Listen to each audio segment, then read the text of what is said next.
Tips for a first-time mum going back to work that has exclusively breastfed. From schedule to storage, any and all tips and tricks are appreciated. My baby will be 4 months old.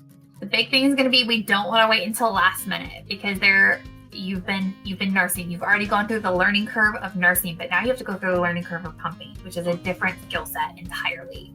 So we need to get you using the pump. We need to get you fit for your flanges. We need to check your bra fit, make sure that you're starting out with the right things. We need to make sure baby takes a bottle.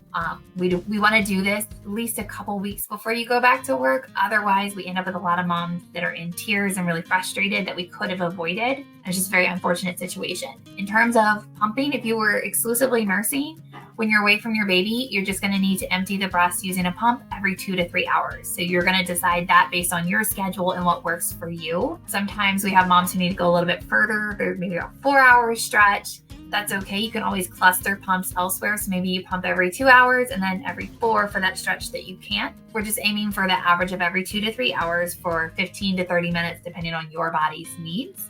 We're aiming to produce 1 to 1.5 ounces of milk per hour since you last emptied the breast. So if you fed your baby and then you pumped 2 hours later, we would expect to get 2 to 3 ounces of milk at that session to match what baby's intake would be. Wow, and then milk storage.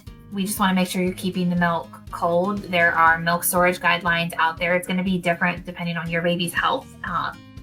And then depending on the country you're in, sometimes these guidelines do vary a little bit, but typically milk is good for 4 to 6 hours at room temperature, and then it needs to move to a cooler or a fridge.